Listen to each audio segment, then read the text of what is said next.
made it.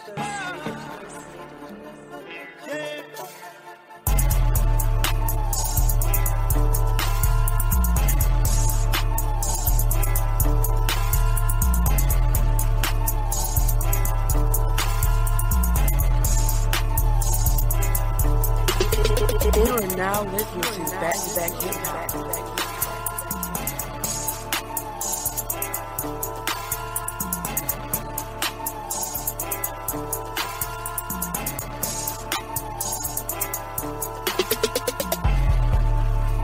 You are now listening to Back2Back Hip Hop. What's up, everybody? I'm Andy Alessio. Welcome to the latest edition of the Back2Back Hip Hop Podcast. On Skype with me is Maryland artist Kamiyada. So, Kami, how you doing, my man? Y'all know what the fuck going on. You know, Kamiyada in this bitch with Andy.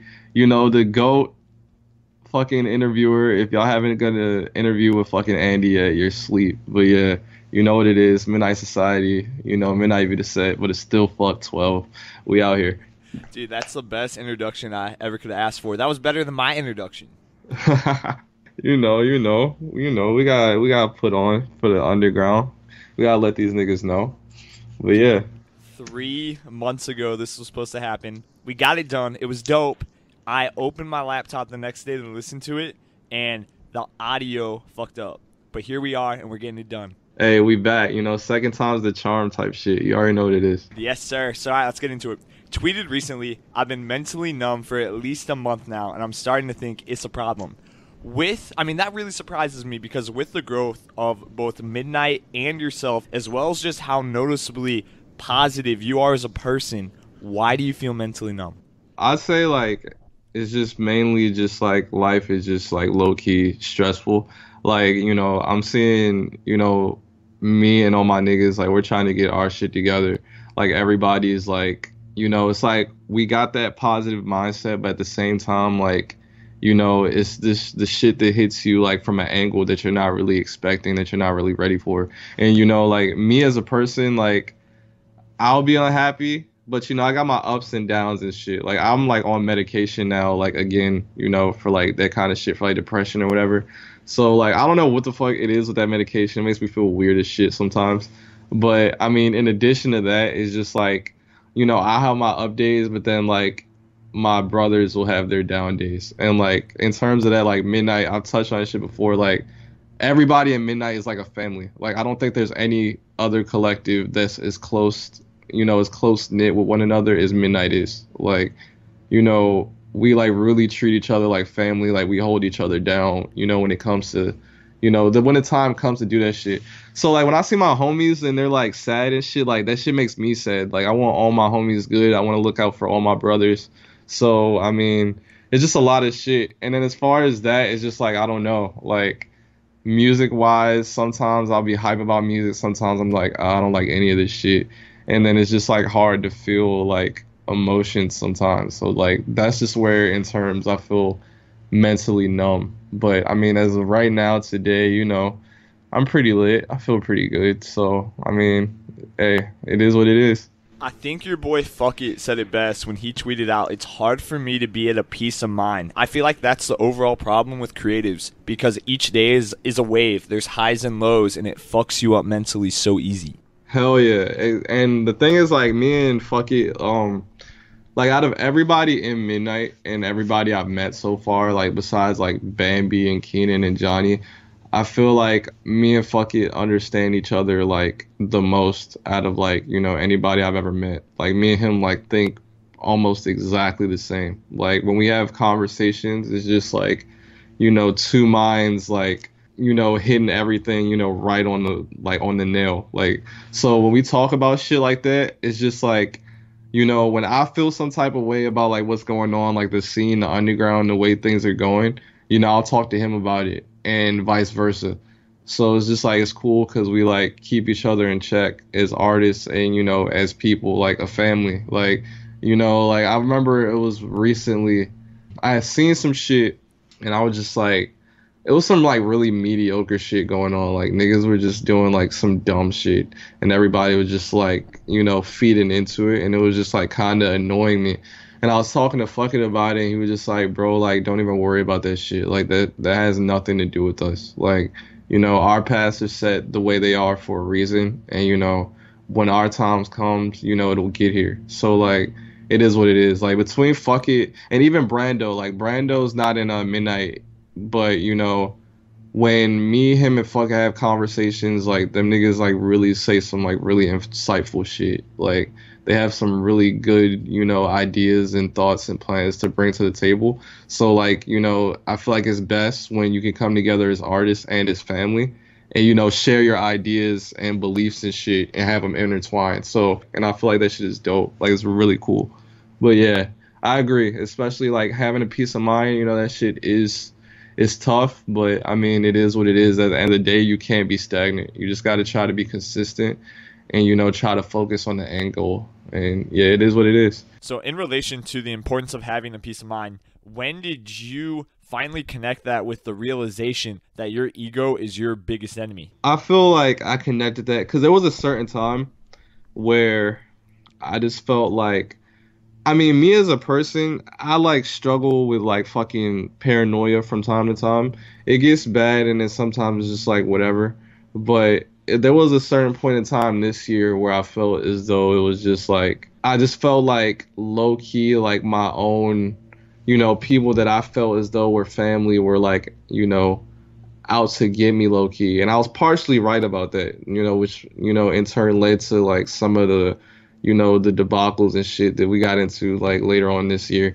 But I mean, it was just one of those things where it just made me hungry because it's just like at the same time I felt like, people felt like I was losing touch, losing it as an artist. So I just made it in my head that I had to prove myself. So I feel like a lot of times, like as a defense mechanism, I'll use narcissism to combat like, low self-confidence and shit. So at that time, it's like that was going on. And, in terms, I was just like, fuck it. Like, I'm the fucking best. Like, I'm better than all these niggas. Like, I can out-rap all these niggas. Like, I was just kind of going crazy on Twitter. So, like, I was just like, I made in my head, literally, like, my past 2 projects, that was my whole reasoning for, like, doing them the way I did. I was like, I don't really want any features on these projects because, like, I was hearing chatter of niggas saying, like, Kami can only do things when he does features. Like, that's the only way he does numbers. So I was like, all right, bet, say less. Like, that was my whole, like, mindset. So I made, like, 2 projects, 10 tracks in total. And I think only, like, 1 out of those, had a feature from FUKKIT. Because, like, me and FUKKIT needed a song together anyway. But, yeah, all those songs, I was like, they're going to be singles, like, just me on the track, and I'm gonna just put in work, and I'm gonna do the numbers, and I'm gonna shut these niggas up. And that's exactly what I did. So, but after that, it's just like after I made these accomplishments, and I got more in tune with like family, and artists as a whole, like us coming together. That that reminded me like your ego is your worst enemy. Like that's where all the clashes and shit come together. And that was like the whole issue, like these arguments that happened recently.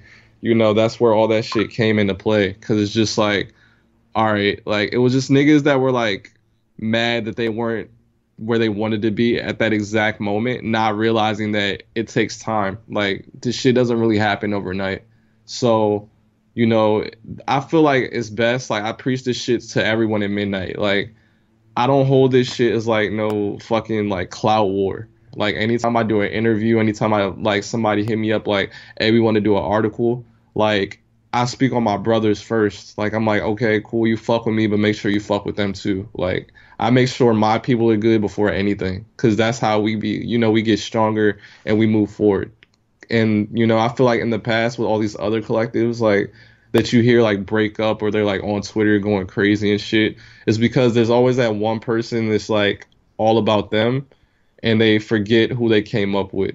So, I mean, in terms of that, like, I feel like, removing your ego. I mean, there's no problem, like, feeling like, yeah, I'm good at this shit. Like, that's cool. Like, it's cool to have, self-confidence. But, you got to realize there's, like, limitations to that shit. Like, if you're doing this shit together and people have helped you get to the place that you've gotten to, give them that credit. Like, that's just how I feel about music as a whole and how I feel things as far as like being in the collective and shit should basically, be carried out. So Bambi and I kind of had a similar conversation about that when we recorded in July. What he really emphasized was the fact that you might have, 15,000 more SoundCloud followers than someone else in Midnight, but that doesn't create a hierarchy. And in other collectives, Right. that would. And Right. because of that alone, that's what makes Midnight stand out.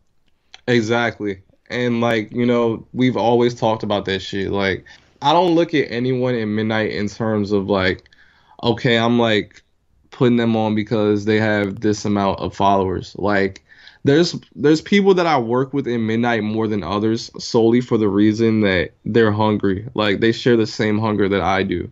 Like, they're constantly trying to put in work the way they're supposed to. And even though like for example, like Kel, for example, like I don't get to work with Kel anymore as often as I like to, but I've already like spoke to him, like told him straight up like we're gonna get hella work in like very soon. Cause ever since I've met him, like that nigga's been hungry as fuck. Like he doesn't slow down, and I fuck with that. Like those are the people that I like to surround myself with. Like people that show potential and show that they have that drive to push themselves forward, and they don't sit stagnant.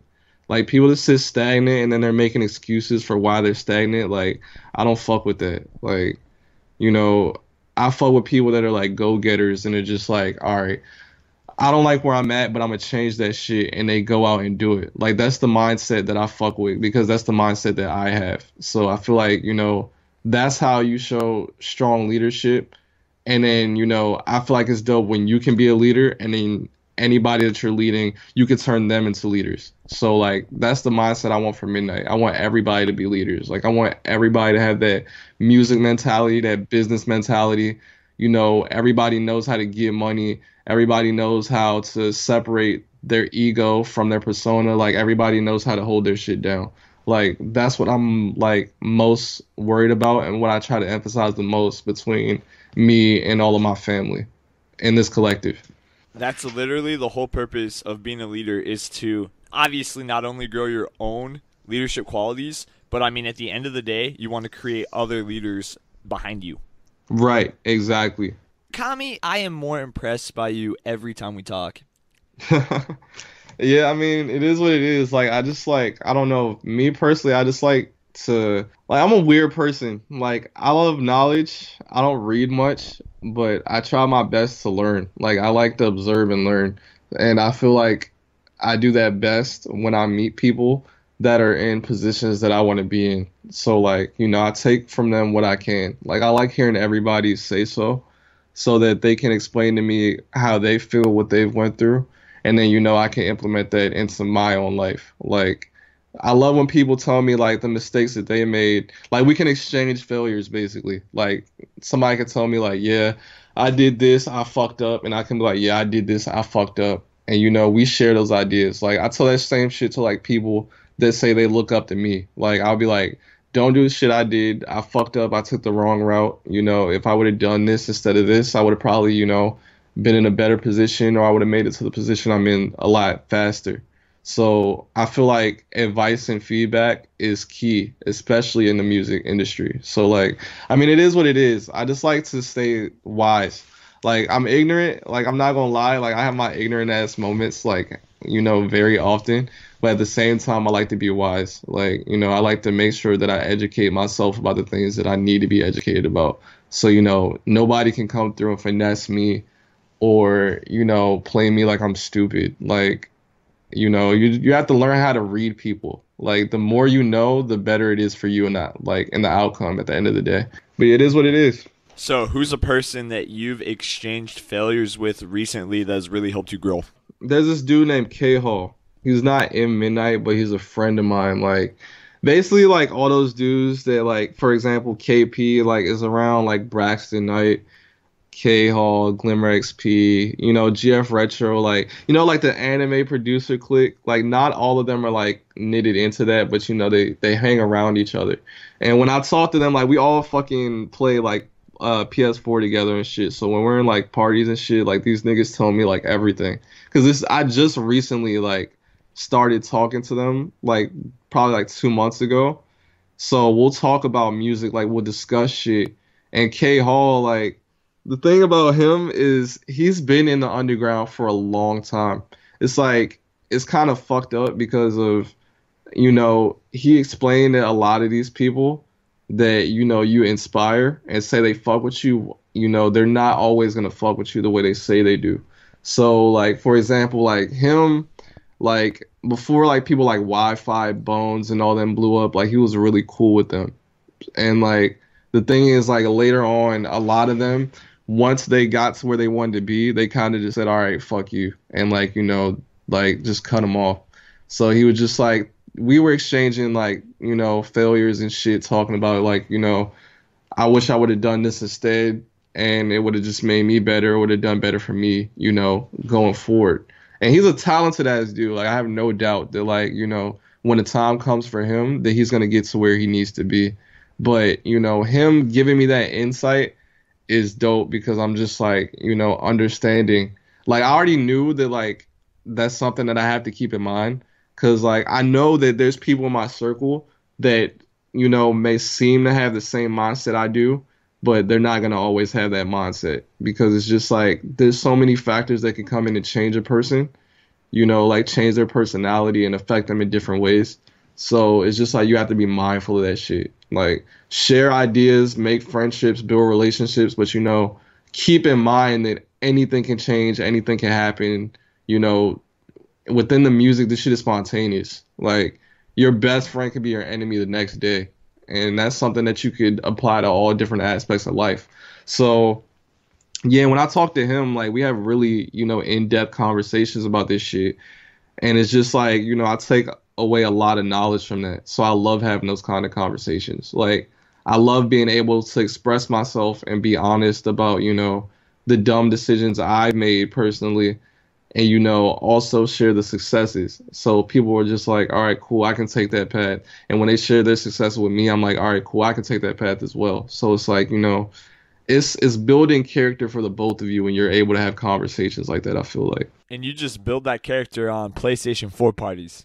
Yeah, that's the funny part. Like literally we'll be like us, like we get in fucking PS4 parties and shit, and like we be playing fucking Friday the 13th. Like that's like our go-to game. Like niggas like party up in there. It'd be like me, KP, fucking Win32, the producer. He's like a pretty big producer. I don't know if you heard of him, but he was in there recently. Like Flex Shamaru. Niggas come in and out of that party. Like it's a lot of these like rap niggas that have PS4s and Xbox and shit that game heavy. So like we'll be on there talking about music and other shit. And it's dope because like while we're playing at the same time we're making plans. So we're like, all right, so what's the next move? Like that's where we pretty much go to like discuss shows that are coming up, discuss merch, discuss all kinds of shit. Meanwhile, like we're having fun doing it. So it's cool.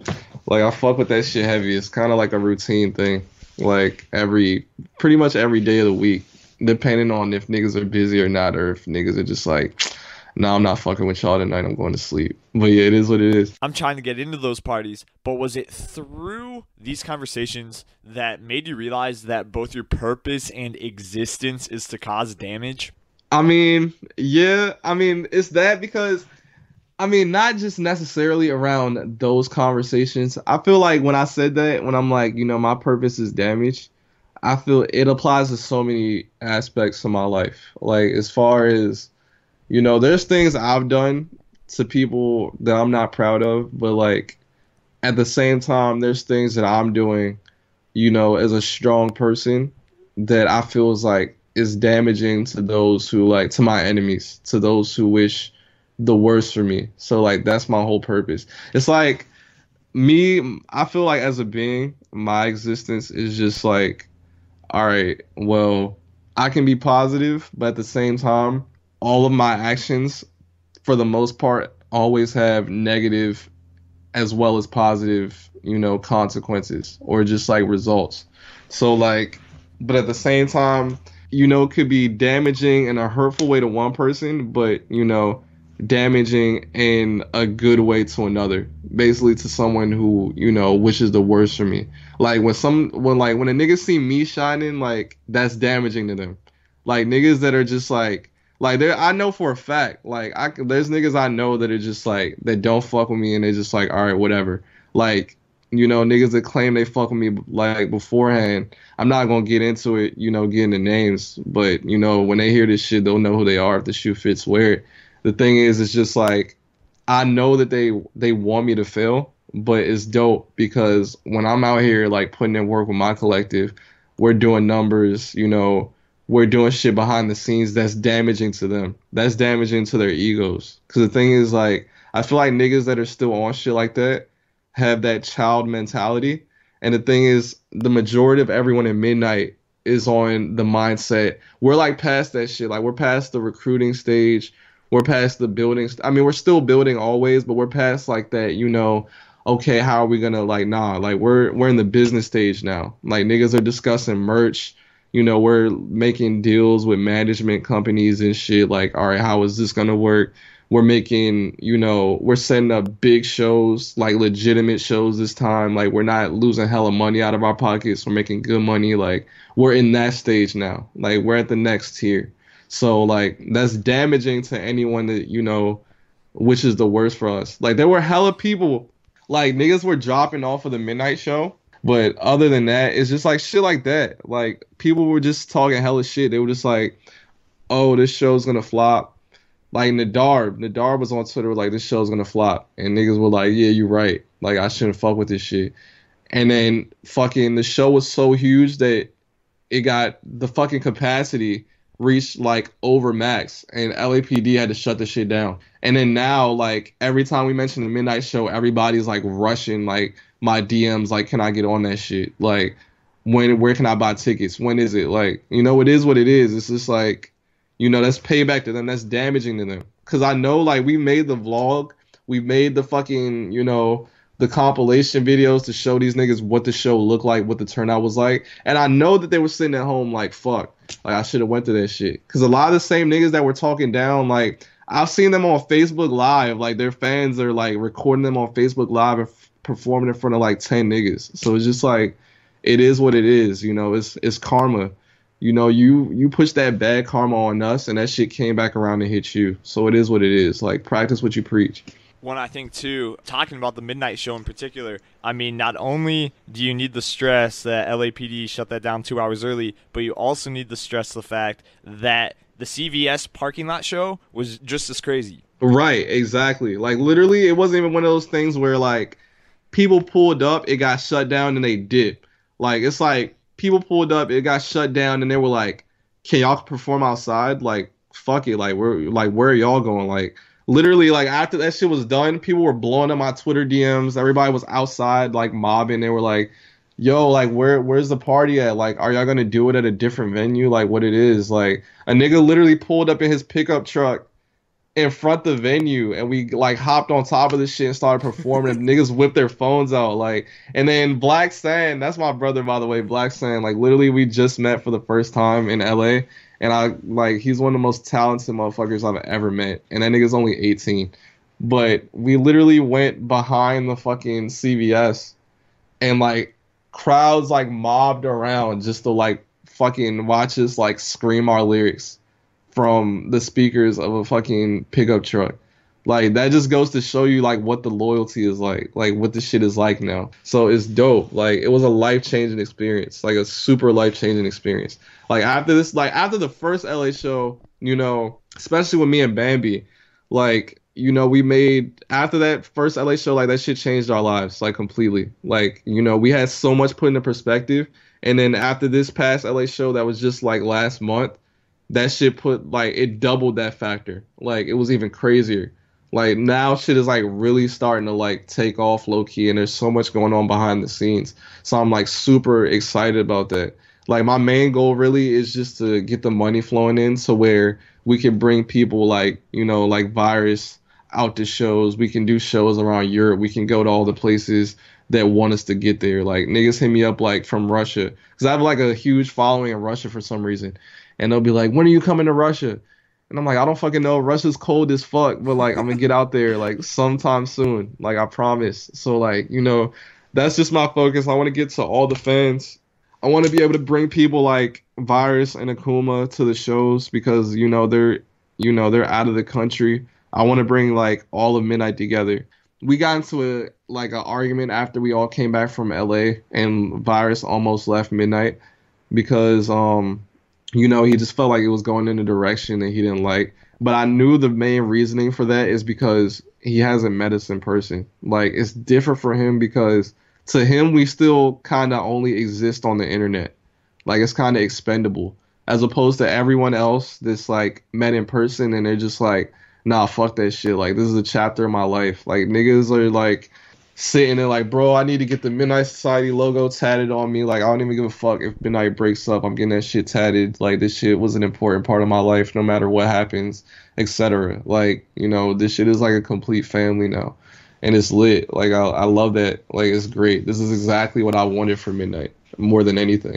So it's dope. It's really dope. Well, when you guys only expect 50 people to show up and then 300, turn out, it just shows that it's more than just the internet. Hell yeah, exactly. Like, literally, like, before the shit started, like, we were getting set up. And I was like, yeah, this is a sizable venue. Like, I was like, this will, even if, like, only 80 people show up, it'll look lit. And I'm just sitting there, I'm like, all right. And me and Bambi and our boy Greg. Shout out Greg. Shout out Self Hate, by the way. His clothing line, that's just super fire. But yeah, we're all sitting there talking and we're like, how many people you think are gonna pull up? And we're just like, I say like 80, 100 max, and fucking hella people pulled up. So many niggas pulled up. It was dumb lit. So I was just happy as fuck about that shit. Like, it was crazy. Like, just looking around and it's just like, wow. Like, I was lit myself personally. Cause yeah, like I did some dumb shit. Like, I popped a fucking Vyvanse and accidentally drank a Red Bull that had some kind of liquor in it. I don't even know what the fuck was in that shit, but it had me fucked up the whole night. Like, I was literally like jittering. But yeah, like, other than that, it was dumb lit. Like, I had a great fucking time. I was pissed that it got shut down because I didn't get to see FUKKIT perform The Game Is Over live, and literally for fucking 5 months, I was just talking about that shit. Like, I was telling my girlfriend, I was like, I can't wait to see FUKKIT do Game Is Over live. Like, when I see that shit live, like, I'm gonna literally, like, kill everybody in the venue. Like, I'm gonna lose my mind. And then my homie Patrick, my best friend, like, this nigga, I paid for his flight out to LA because he's never seen me perform live.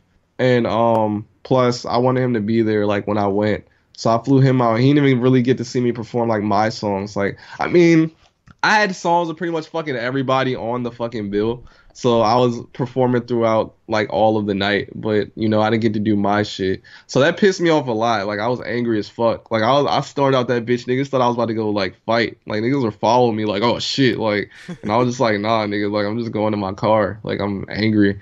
And then when everybody was just like perform outside and I saw how many people were just waiting there, like that made me happy again. I was like, damn, this is crazy. But yeah, that show was lit. Like, and now we're about to have another one. It's not going to be a Midnight Fest because I don't want Midnight Fest just thrown around as a title. Like, I don't want like niggas just calling every show a Midnight Fest because then it devalues the whole, purpose of Midnight Fest. Like, it's not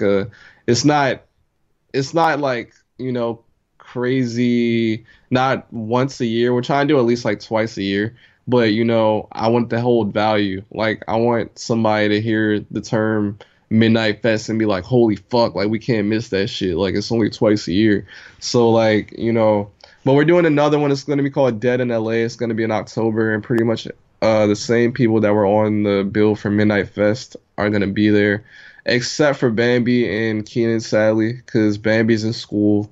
And Keenan is like stranded in Hawaii. So, yes, it's fucking crazy. But yeah, this shit's going to be lit. It's going to be hella lit. And well, I already heard too, Midnight Fest 3, South by Southwest 2018. Yeah, that's going to be dumb lit. Only issue is that stressing me out is that fucking South by Southwest is stupid because literally I think they're not allowed to do all 8 shows or some shit, like at venues. So the thing is, like, what the plan is, we're going to do, because when we went to South by Southwest the first time, we only had a venue show. But a lot of people pulled up too, but the majority of people that pulled up were not over 21. I was like one of the only people that was 21. And they were like, okay, if you're an artist and you're under 21, you have to leave as soon as you perform. And we were like, okay, that's fucked. And then they weren't letting people in. So I was like, yeah, that's over. So we ended up just going to some dude's like college apartment, and like we did a Midnight Society Weird Clan, which is now Anti-World. We did like a Midnight Society Anti-World secret show, and that was pretty lit. It was just hot as fuck, so people kept like walking outside because it was burning in there. But yeah, I mean now we have it planned to where, cause we like the first night we went there was dumb lit. Like there were all these South by Southwest like house party shows, so we would go to one for like 3 hours, and then we'll go to another, and then we'll go to another. And I don't think we got back to our Airbnb till like 5 in the morning. And by that time, I was like sweaty as fuck, high as fuck. And we went to Whataburger, and we just all sat at the table like a family, collectively high out of our minds, eating Whataburger, and just had exchanging stories. And then I went to sleep. It was like the best night ever. But yeah, so like now, what Bambi told me is, we're gonna get like a house show set up, because we went to this one house show that was dumb lit. Like the people that set it up are actually managing us now. Like they're managing me and Bambi, and they're like doing the Midnight Society merch, and they're also doing the Kamiyada and Young Bambi, like solo artist merch. So that's gonna be fire. But they're gonna set us up a show at that house. It was like this big ass glass house, and we went to a show there. It had like 3 projectors, and like these niggas were performing. I don't know who the fuck they were, but their music was fire. And it was dumb lit. Like, we had a good ass time. But yeah, they're setting up a show for us there. So at least when we have this fucking 21 plus show, which is probably not going to be lit because half of our fans are not over 21, at least we're going to have the fucking other party to fall back on. And we're still looking in terms of finding, a house show that'll like host us. So this South by Southwest shit should be dumb lit. So anybody listening to this shit and you're in Texas, also pray for Texas. Hopefully like Texas is, back to normal somewhat by the time this shit rolls around. But yeah, if you can make it, pull up, definitely. It's going to be crazy. You think you'll be able to make it through a couple more shows without losing any of your dreads or being threatened to lose any of your dreads? Oh, well, I didn't lose any dreads at the previous LA show, and plus my hair is stronger now. I've been taking them fucking shit. What is that shit called? That biotin. So my dreads are back to they're strong now. You'd have to like really yank my shit. Like you probably need some scissors to cut through my shit now. So like I'm all good for as far as dreads go. And plus they're styled. They're like twisted together right now. So it's kind of impossible. The roots are just too fucking strong, so I should be good to go. But yeah, like I was good at the last LA show, and I was moshing heavy, especially when Brando performed, because Brando has this song called Suicide Party 1986, and that shit is fucking crazy as shit. It's one of the craziest songs I've ever heard. But yeah, that nigga performed that shit like early on in the show, and I like lost my mind in the mosh. But yeah, I think I should be good to go. I keep the blade on me, so if somebody want to make some threats and take my dreads, you already know what the fuck going on. But yeah, it is what it is.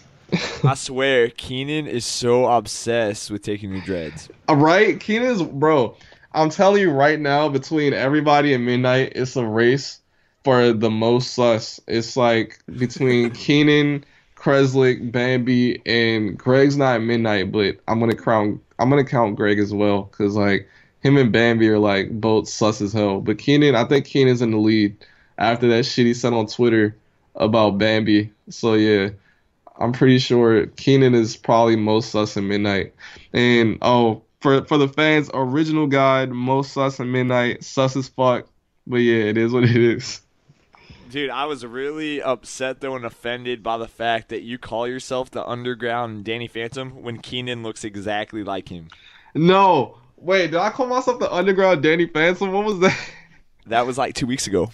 Shit, why did I even say that? I don't remember why the fuck I said that shit. I just know we were talking about Danny Phantom because of that fucking, we were all at a PS4 party. It was like me, Braxton, and my boy Knives. Knives is like this lit ass nigga.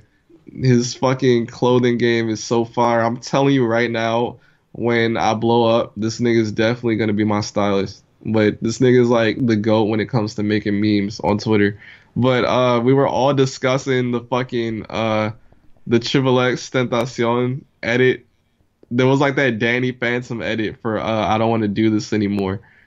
and it was like the best edit I ever seen in my fucking life. Like, it was like Sam like kissed that fucking jock nigga, and then Danny's like, she was like, Danny, are you okay? He was like, I feel like my heart's been ripped out, but I know who to take it out on. And you start beating the nigga's ass, and they start playing I Don't Want to Do This Anymore. And we were all discussing that shit. I was like, bro, I'm not gonna lie, bro. I felt that shit, bro. Like, that shit hit me in my chest. And like, meanwhile, like, Braxton is like really good at making meme comps. So this nigga like took fucking an episode of Ed and Nettie, that episode where Rolf like beat this nigga with the fish, and he like put fucking I Don't Want to Do This Anymore behind it and edited it, and it was the funniest shit ever.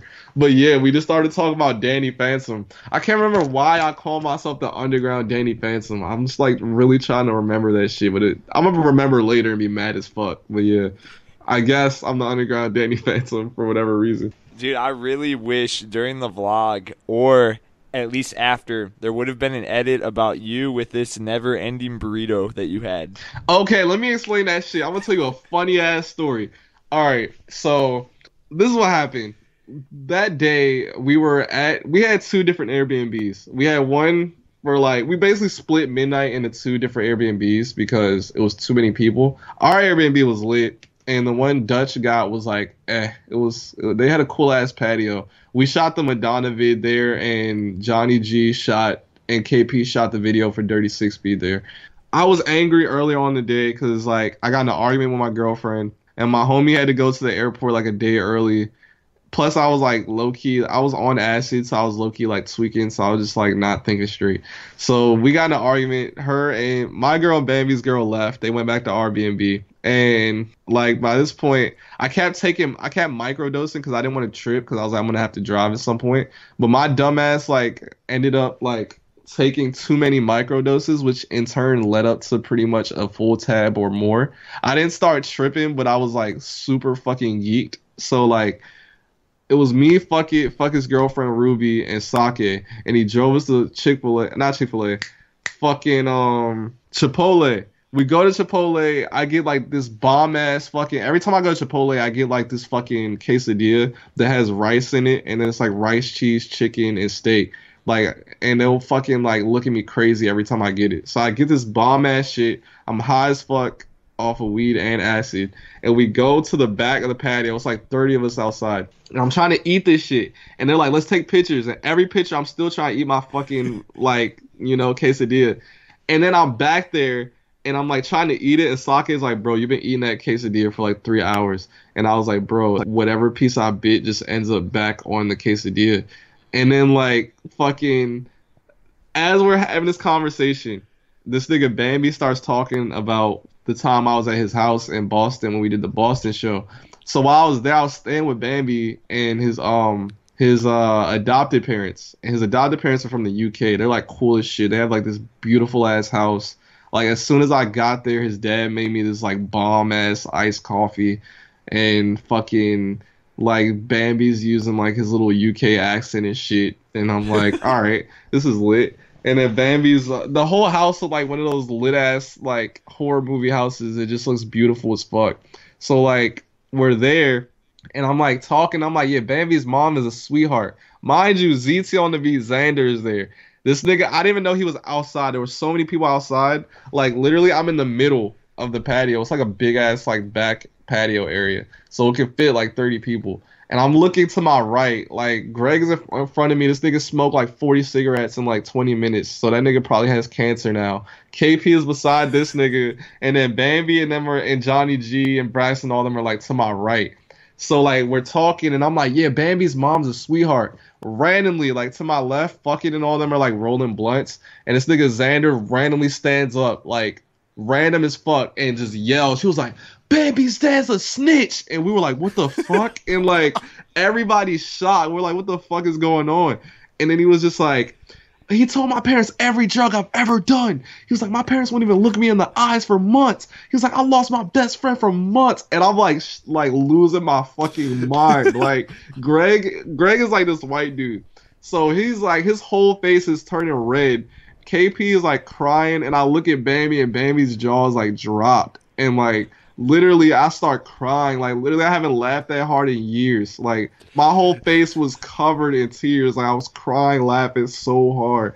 And this nigga like Xander just try to play it off like it was normal. And fuck, it's like, damn, that nigga had to get that shit off his chest. And I look at Bambi, I'm like, is this the first time he's brought this up? And Bambi's like, bro, I've never heard of this till now. And I'm like, Xander, why did you bring this up now? He was like, bro, I just thought it was a fitting time. But he was just like, it's cool, Bambi, you're still my brother. And we're sitting there crying, fucking laughing, dog. I was like, bro, where did that come from? Like, he was so passionate about this shit. Like, you could feel, like, the pain in this nigga's voice. And I was like, Jesus Christ. Like, and Bambi was just shocked the entire time, bro. He was just like, fam, like, I'm sorry. Like, I didn't know.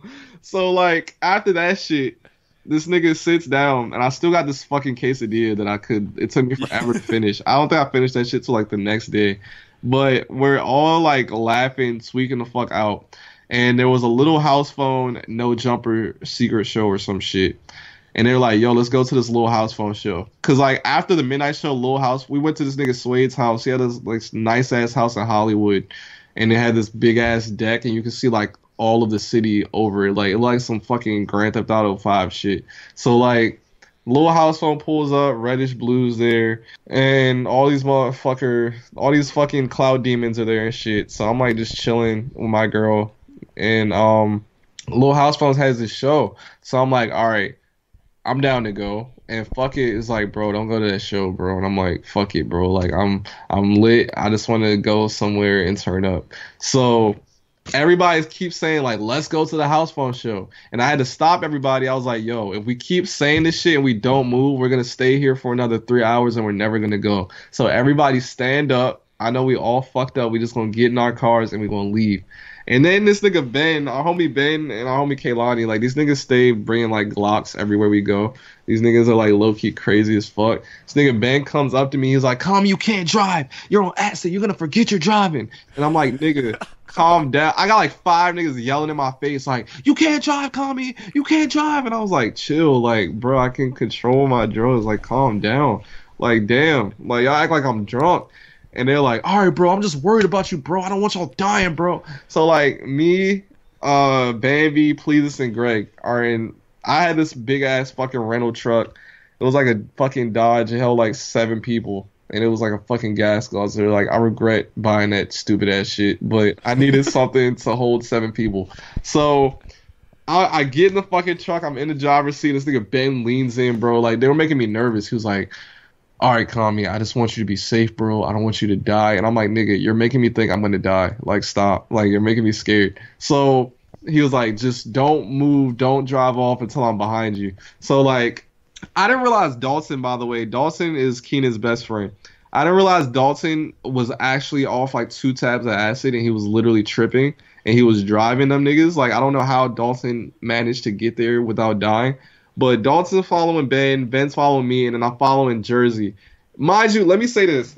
Zila got a fucking rental car, and this nigga cannot drive to save his life. Everyone that rode with Zila was like, Zila almost killed me. Like, Max Wells rode with him. Max Wells was like, Zila tried to turn onto a fucking highway exit, and this nigga, like, swerves the car and, like, spun out and then backed up and drove onto the exit.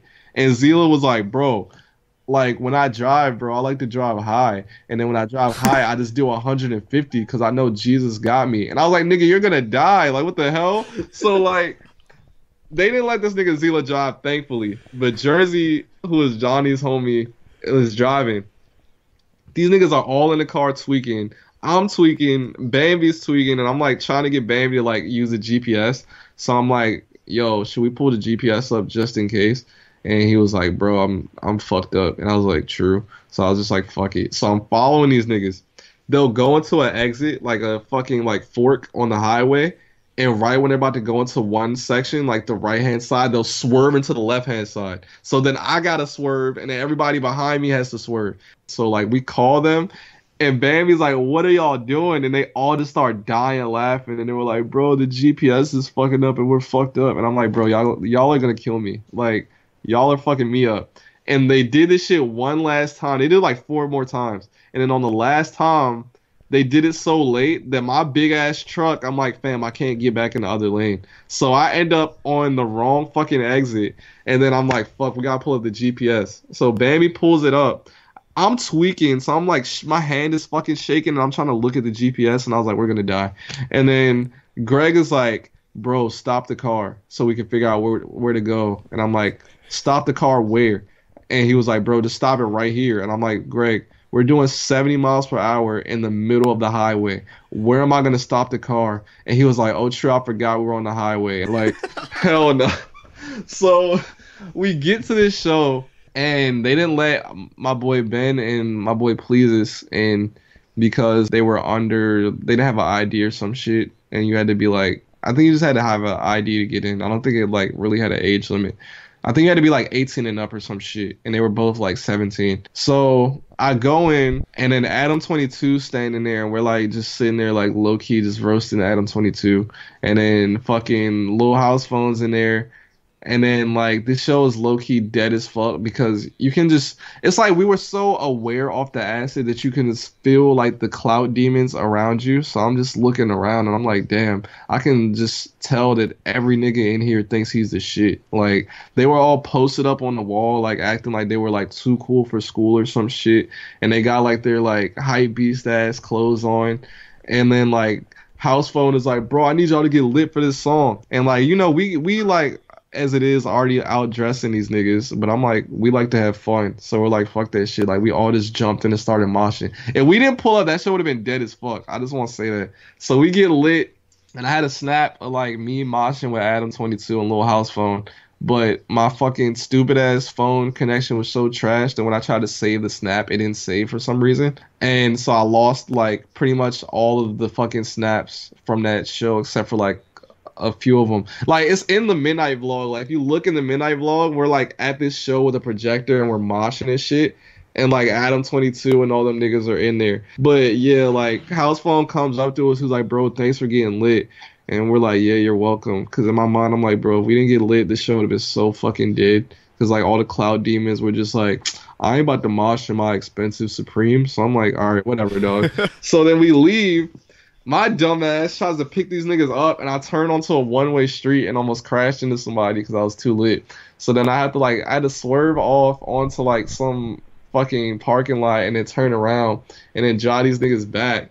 And then we just like turned up at our Airbnb for the rest of the night. But yeah, that shit was crazy. That was a really crazy ass fucking night. It was just all around wild. But Xander was the funniest part of that fucking night. Like, still to this day, I'll wake up some mornings and think about that shit and still laugh because it was so funny. ZT on the beat. Shout out ZT on the beat. He has some fire-ass production. But, yeah, he thinks Bambi's dad is a snitch, sadly. But, yeah, it is what it is. Dude, first of all, Bambi gets so much hate. Keenan and I talked about that, too. Bambi always gets picked on, man. Yo, all right. I don't know how this started. Literally, Bambi started trying to make fun of me. And then, like, it was just like, it just so happened Bambi just kept making these ugly ass faces and random ass videos. So like I would just screenshot them and put them in the chat and would just roast this nigga nonstop. So now Bambi just gets picked on like all the time. Like literally just like an hour ago, I was watching a video by my boy Jeremiah, who's like cool with Uno and all them niggas, and I'm like, just looking at the video, and I just see Uno and them performing, and then you just randomly see Bambi pop up at the end, and he makes like the ugliest face I ever fucking seen. So I screenshot this shit, and then Black Sand is like, bro, y'all are always on this nigga's head, and I'm like, bro, it's Bambi's fault. Like, tell Bambi to stop making these weird ass faces in all his pictures. Like, it's funny as fuck. Like, I have an archive of like just terrible pictures of Bambi, and so does Greg. Like, Greg and Bambi, well, Greg's in LA now. But whenever they would hang out, though, like, Greg would just send me pictures of Bambi making the weirdest faces I've ever fucking seen in my life. And I'm just like, he does it to himself. Like, I love Bambi, he my brother, but, like, I can't help but roast his ass because he doesn't stop. Like, I don't know why he does this shit, but he does it, and it's hilarious. And I just can't resist. Like, I can't just see these pictures and not roast him. Like, literally, I'm pretty sure the Midnight Society Twitter logo is still that ugly ass picture of Bambi.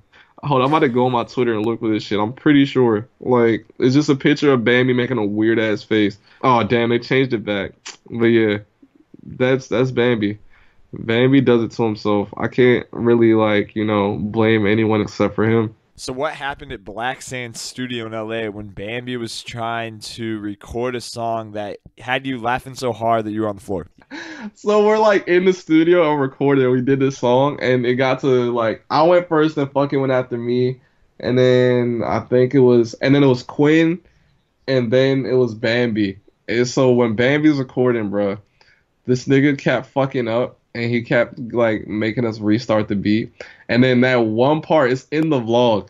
Like Bambi's recording and then it's like this nigga's sitting there. It's like, of course he has the headphones on so we can't really hear the beat. So it's dead silent in the room. Like we're quiet as fuck waiting for him to rap.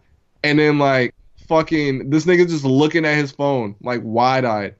And then he just stops and he's like, oh, I fucked up. And we just all started dying laughing. And I was like, how you fuck up and you ain't even rap? Like, this nigga just literally sat there and was just like, oh, shit, I fucked up. And then, like, after that, he did his ad-libs. And this nigga did the funniest skr y'all have ever heard him do. And we were on the floor crying, dog. Like, his ad-libs are so hilarious. He was just in there. He was just like, yeah, oh, no. And I was like, bro, Bambi is funny as shit, dog. Like, his ad-libs sound fire, of course, in the song, but if you hear this nigga record his ad-libs, like, in the studio, like, it's hard as fuck not to laugh, because they're so ridiculous. Like, you can hear the beat, and this nigga just come in and just like, yeah, and it's like, skr. I'm like, bro, this nigga's ridiculous, bro. I love Bambi, though. It's my brother. That nigga's just dumb as hell. Bro, that skr sounded more sexual than anything. Like, he was off the acid, bro. So, like, that skr was crazy, dog. I was just like, bro, this is, like, your wildest one yet, to be honest. Like, some of them are hit or a miss. Like, he had to redo his skr, like, at least 3 times. And we were dying laughing every single time he did it. That shit is hilarious. Dude, I'm really disappointed, though, at the little house phone show that you guys didn't start recording your future show of catching cloud demons right We there. should have done that shit, honestly, because, like, literally, like, we were walking around. Like, I accidentally stepped on this nigga's shoe, and he looked at me, and I looked at him. Like I just looked at that nigga like, no, like, you don't want it. And he just, like, changed his whole energy, like, so fast. Like, we were just walking around. And it's cloud demon niggas that you could tell, like, either their parents are rich as fuck or they just spend all their money on, like, expensive ass designer. And it's just like they don't buy like the fire designer. It's like they buy like the ugliest Supreme drops and they rock that shit. Like it's so weird. Like I hate seeing how them niggas dress down there. Like some of them niggas be on point, like I won't lie. But the majority of them that pull it to them shows, like the standard is like, all right, this nigga is gonna rock a FTP bucket hat, a Supreme goldfish shirt, and then like some like fucking Stan Smiths, and I'm just like, all right, fam. And so like you step on his shoe and he gets mad at you as if he had on like $1,000 Versace. I'm just like, calm down, like nigga.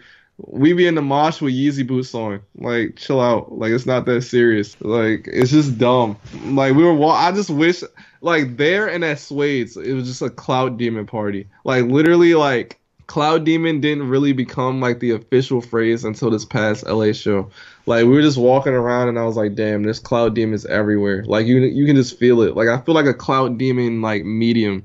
Like, you know how they go into fucking houses and you can just, they sense the ghost. They're just like, there's a dark presence here. Like, that's how I felt when I went to them fucking shows. I was just like, as soon as you walk in, it's just like, you just feel the whole energy change. And I was just like, damn. Like, that's why I said that shit. I'm the underground Danny Phantom because I be sensing the Cloud Demons. That's why I said that shit. I was just like, I felt like Danny Phantom in that bitch because I was walking through and I was like, damn, bro, I sense all these damn Cloud Demons. I should have had my fucking thermos, like that little thermos you use to catch the ghosts and shit, because I was just walking around and I'm like, bro, it's a Cloud Demon right there. It's a Cloud Demon over here. Like, these niggas are just possessed. Like, it's wild. And then we came back. We came back to the Airbnb, bro, and I was like, y'all gotta protect y'all souls, bro, because you might get infected with, like, you know, you might get possessed by a Cloud Demon.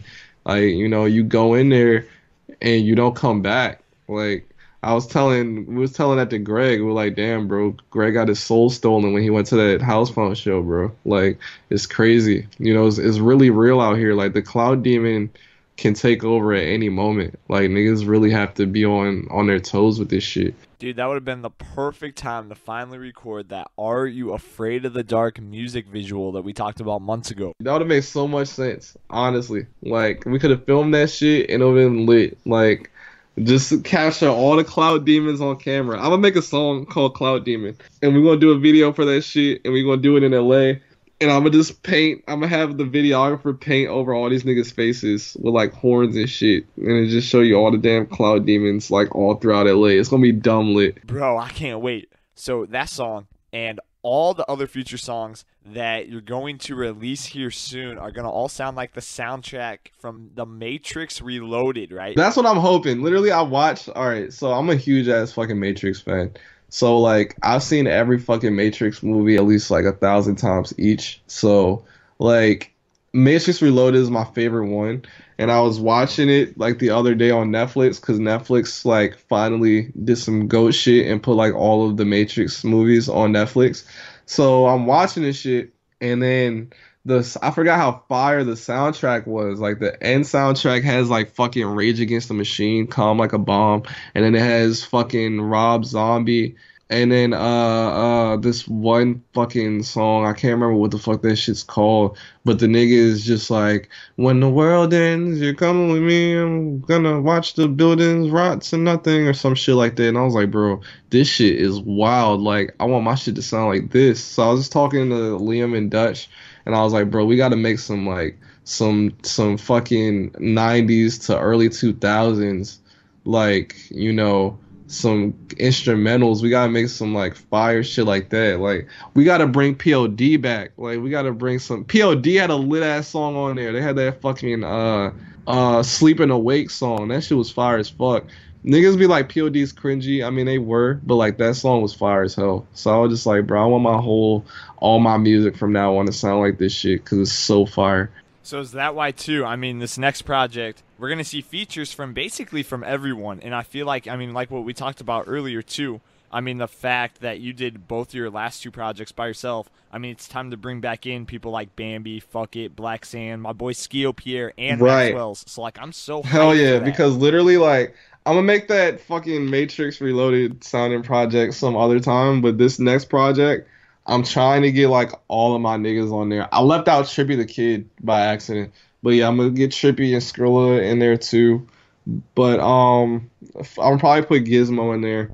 But yeah, like I want like all of the homies on this shit. Like I want the whole fucking like project to be posse cuts. Like it's gonna be like bangers on bangers, and I'm gonna make sure like I'm gonna get producers that fit best with each artist. Like I'm gonna get probably like Hounds and Karosu to produce some shit with me, Max, Bambi, BB No Money, and all them niggas on it. But yeah, as long as Baby No Money don't like switch up by then, because this nigga's like in China right now, like touring. So that nigga probably going crazy right now. And yeah, I'm gonna try to get that shit popping because it should be dumb lit.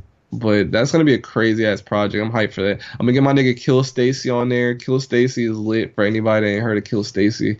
That nigga go hard. We gonna see some more shit by me and Black Sand. That shit gonna be fire. That shit gonna be really crazy. We really gonna bust out some heavy tracks. It's gonna take a while because, you know, niggas work at their own pace, but it's gonna be crazy when it's done. Why do FUKKIT collabs bring out the worst in you? Man, FUKKIT collabs bring out the worst in me because FUKKIT bring out that dark energy, though. Like, we got this song called Take K, and no, Take K is not featured on this song. Niggas thought we had an actual song with Take K like on it. Like, no, dog. We ain't called this nigga on the jail phone. Like, our clout ain't up there yet. But yeah, bro, like the song is called Take K, and FUKKIT recorded on it, and this nigga had a line. It said the nigga gonna need stitches like Lilo or some shit, and I was like, god damn, like he just had all these crazy ass fucking bars on there, and I was like, damn, now I gotta rewrite my whole verse. I hate when I go first on a track and I haven't heard FUKKIT's verse yet. Cause then I'll like by default low key like lowball my verse, and then I'll hear FUKKIT's verse and I'll be like, damn, I gotta rewrite my whole shit. Like I gotta make this shit eviler. Like it gotta be something crazy. Like literally FUKKIT sent me his verse back, and the reason the song hasn't dropped cause I'm like, nah, bro, I gotta redo my verse. Like I gotta go harder. Like nah, bro. Like I'm not about to get destroyed. Like, so yeah. Now I'll admit it, FUKKIT is the better rapper. Like, FUKKIT is an animal. Like, this nigga kill everything he touch. So when it come to being on the track with FUKKIT, like, you really gotta come with it or get ran over. Like, it's either or. And then that nigga's fucking his metaphors are just ridiculous, yo. Like, what that nigga say on Go to the Stove? He was like, never knew my own opponent was me. Passive aggressive while turning the cheek. I was like, damn, this nigga go hard. But yeah, bro, FUKKIT is an animal, bro. Like, he's really ridiculous. Like, that nigga has like some of the best metaphors in the game. This nigga on The Game Is Over, this nigga said he said that nigga say he want to chill, so in public he hang. And I was like, bruh, how? Like, how do you think about shit like this? Like, her pussy from my eyes only like J. Cole. Boost like a soldier, I shoot with a Draco. That nigga's the GOAT, dog. Like, that nigga is the GOAT. Like, fucking, when it comes to fucking lyrics and metaphors, dog, this nigga's untouchable. Like, I don't know of any artist out there that is even, like, slightly, like, as fire as this nigga when it comes to metaphors. But yeah, he's just ridiculous. That nigga's not human. That chill in public metaphor that you just said is outrageous, man. When I listen to The Game Is Over, like, every time I listen to it, I pick up on a new line. And I'll be like, damn, bro, like, what were you doing? Like, when we were in LA, I was talking to this nigga about that. He was like, y'all wrote that shit in my friend's house. And I was like, bro, like, how? Like, I couldn't imagine. It's just like, for me, it's like I think of one hard-ass bar, and then I'll turn it into a whole song. But, like none of the bars in the rest of the song will probably be as hard as that one bar. But The Game Is Over is just like the whole song is just hard ass bar followed by hard ass bar followed by like wild ass bar followed by like hard ass bar. And I'm just like, bro, this nigga is just a machine. Like, I don't understand it. It's really ridiculous. So will this Posse Cut project then be the next release for you in general? Yeah, I'm gonna probably drop this Take A track soon, and that'll probably be like my last single. Yeah, single. And then I'm gonna drop the rest is just gonna be me dropping fucking tracks off of that. Cause the way I do my EPs now, my projects, is I drop them one track at a time. Because I noticed that when you drop a project all at once, niggas don't listen to every song the way they're supposed to. Like, that's why PPE did so well, because I dropped them one track at a time. So niggas sat there, listened to this shit, was like, I fuck with this, and then yeah, it blew up. So like, what I'll do is, like, with my tracks, I'll wait till the track hits 1,000 likes and then I'll drop the next one. So like, you know, the numbers are consistent and it looks good. Like, when somebody looks at PPE as a project and they see how well the numbers are, they're like, oh, I definitely got to listen to this. So like, it's fire. Like, they take it more seriously when you do it one track at a time, I feel like. So it's dope. That's a really smart approach. Dutch was like, bro, we should just drop it all at once. But I was like, bro, niggas do not listen to whole projects the way they used to. Like, I know they don't. Like, niggas pick what happens is a nigga will like see a project, they'll listen to like a couple songs and find one they like and stick with that song for like a month. Like, they'll probably find 2 or 3 songs on the project they like and just stick with those like songs for like a month or two. So while those months are going by, you got like another 3 or 4 songs that are like performing like ass because these niggas are too focused on the other ones. So, and that's the same way. That's how I felt with Cozy Tapes. That's how I felt with Love is Rage 2. Like, you know, like I don't really know of anybody really like that sits through a whole project in one sitting. Like, they'll listen to the whole shit in one sitting. Like, it was like that back in the day. You know, like Kanye was dropping shit like The Graduation. I could sit through that shit in one sitting and listen to the whole album. But niggas be like trying to skip through shit. They be like, if the shit don't sound fire within the first like 10 to 30 seconds, next song. Like, that's just how it is. So I just feel like, you know, the best way to do it is just one by one. Like, niggas will be like, I don't know, it's a easy way out, but I don't know. I feel like what people look for most is what looks good visually. Like, if you see a project and all the fucking songs have like over 1,000 likes and the numbers are crazy, then niggas are like, damn, I want to listen to this so I know why the numbers look good. So like, I don't know, I just feel like it's a smart approach, to be honest. Dude, I kid you not. Going back to Love is Rage 2 for a second, I had a really hard time moving past 444 plus 222 because that song is so dope. Like that's how I felt. Like same way, like because my favorite song on there was like 440 and fucking Neon Guts, and then like shit, what the fuck else? Fucking No Sleep, and then some other shit that I liked on there too. I just don't think that album should have been called Love is Rage. Like it's a cool album, but like Love is Rage 1 was a fucking classic. So like I feel like this nigga Uzi kind of fucked himself because automatically you calling this shit Love is Rage 2, that shit has a lot to live up to. Like so, and it didn't live up to Love is Rage 1, which is why people were like, it sucks. Like, I don't think it's a bad album at all. Like, it's not as good as his other shit. Like, I feel like it's his weakest, but I don't think it's a bad album. Like, I feel if he called it anything other than Love is Rage 2, then people would have accepted it more as a project. But, I mean, it is what it is. This shit is strategy. Like, music is really strategy. Like, drops, all that shit, you have to, be strategic when you do this shit for it to do well the way you want it to. Dude, well, let me tell you, you and Midnight as a whole are about as strategic and smart as it can get from that. Hey, I appreciate that shit. Super heavy. Super fucking heavy.